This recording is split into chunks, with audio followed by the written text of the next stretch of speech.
Welcome to Thronecast, the official guide to Game of Thrones from Sky Atlantic HD. So we've just watched episode 3, Walk of Punishment, and oof, somebody get Jaime Lannister a bag of frozen peas. Tonight on your guide to Game of Thrones, we're joined by Joe Dempsie. He's Gendry, you know. Look, there he is.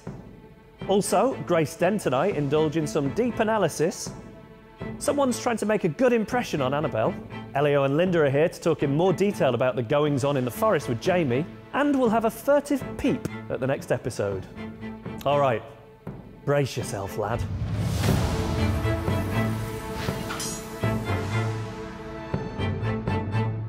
Right then, first off, Jaime Lannister. Whew!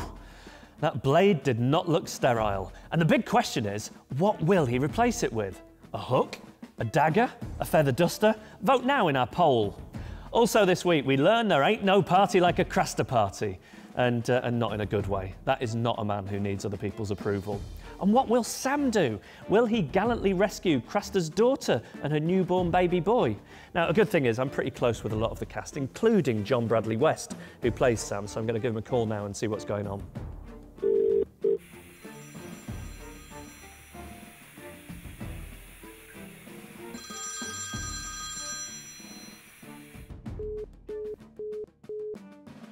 It must be a bad signal. Ooh, and I'll tell you what was creepy. The way those White Walkers had arranged those horses' heads in that spiral. I mean, it turns out they're pretty artistic. It was very elaborate. Do you think there was one White Walker off to the side, just standing there going, that one's off centre, you need to move that one to the left a bit? And if so, how did they do that? Because all we've ever heard them say is...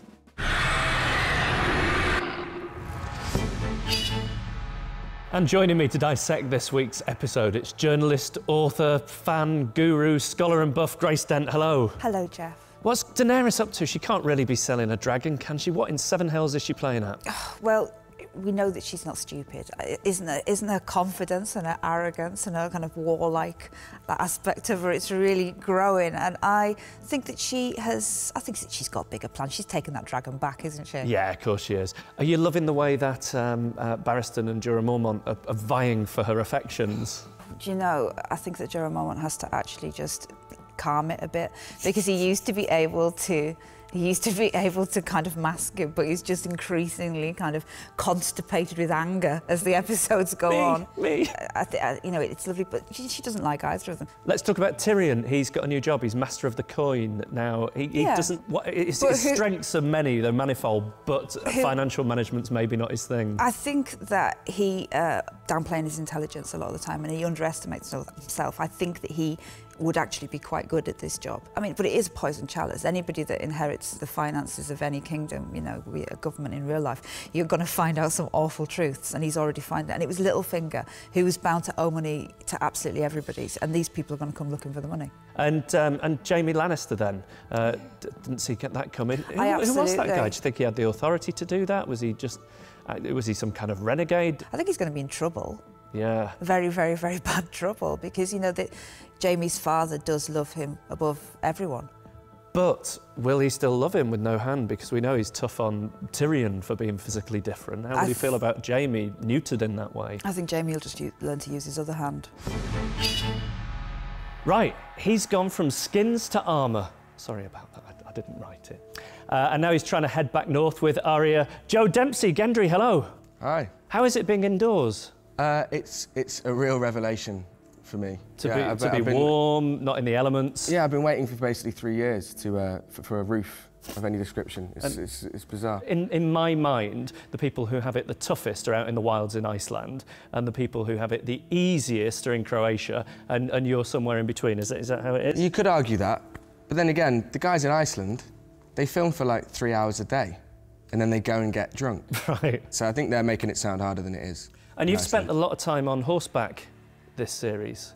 A bit of time. How's your bum? It's rock hard. Congratulations. Thanks. Were you a horseman already? Is it something you'd done much? No, I hadn't at all. I'd never ridden a horse before we had the first kind of riding lessons at the stables this year, and it's great.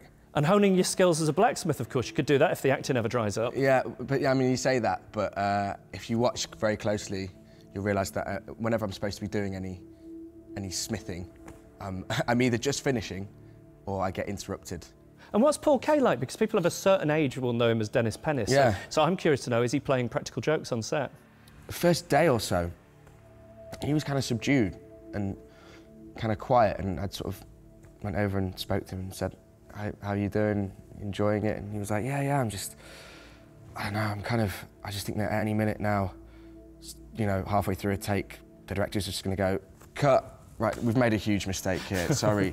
And everyone, I think, has that on Game of Thrones.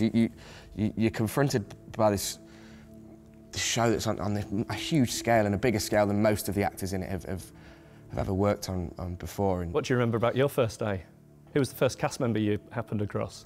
Sean Bean. Was that intimidating? Yeah, yeah, it was, and he was quite quiet, but he was a lovely man and great to work with. Just that's the other good thing about Game of Thrones, is getting to watch all these people that you've admired over the years and just observe them. Yeah. And how much of your time does Game of Thrones take up? Because for some people it seems to only take up for a 3-4 week period. It's about, I'd say 3 months, but that's not a solid kind of block of work. It's, you know, it might be a couple of weeks on, week off, 1 week on, 2 weeks. So it's kind of, you know, you're in and out. So what are you going to do with the rest of the time? You're going to sit around on your bum? Are you going to do some other work? What's your plan?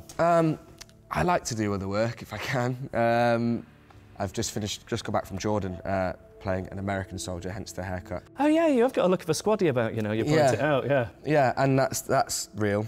Oh yeah, a battle wound. Yeah. How did that happen? I've had a good few days to conjure up a more impressive story than this, but the reality is that I hit myself in the face with my own night vision goggles on set. Joe, is Maisie, who plays Arya, knocking you about?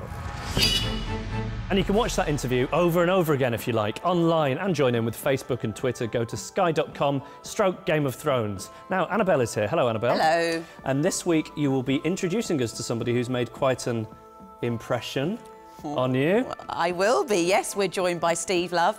Hello, Steve. How are you? You know, doing great. And you're in Canada. Whereabouts in Canada? I am in the nation's capital, Ottawa, Ontario. And I hear you're very good at doing Game of Thrones impressions. So they tell me. That's the word on the street. OK, let's start with an easy one from the past. What about Robert Baratheon? Well, Sir Jaime Lannister, son of the mighty Tywin.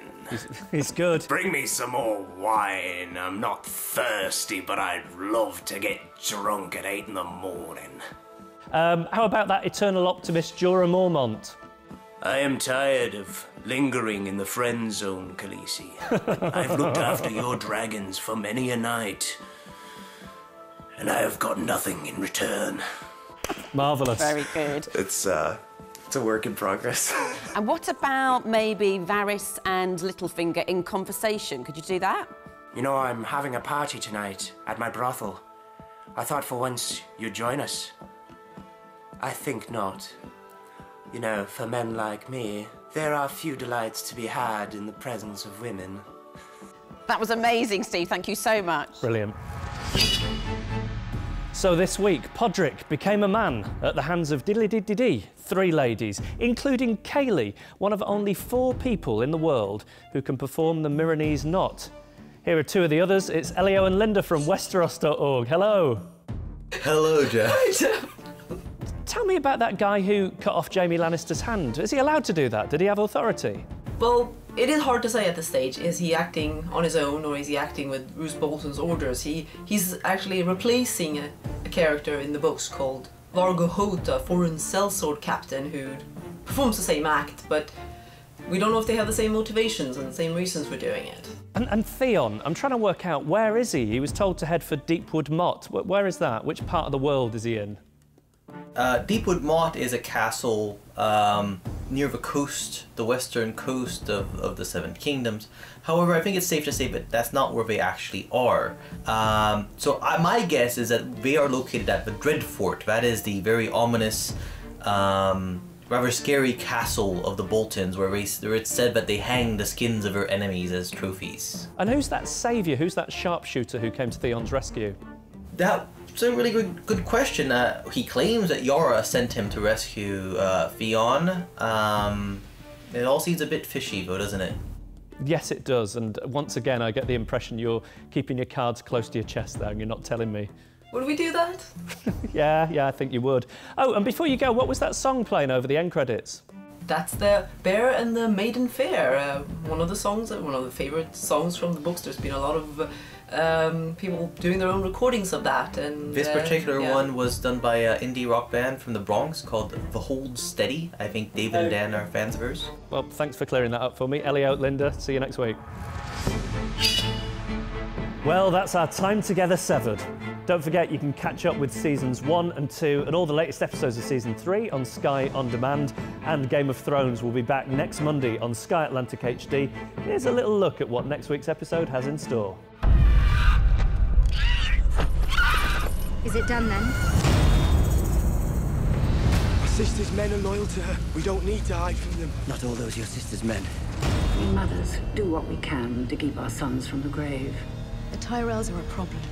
You want to cut my throat? Get on with it! Chop the hands off the next man who calls me a bastard. We have to go! Now!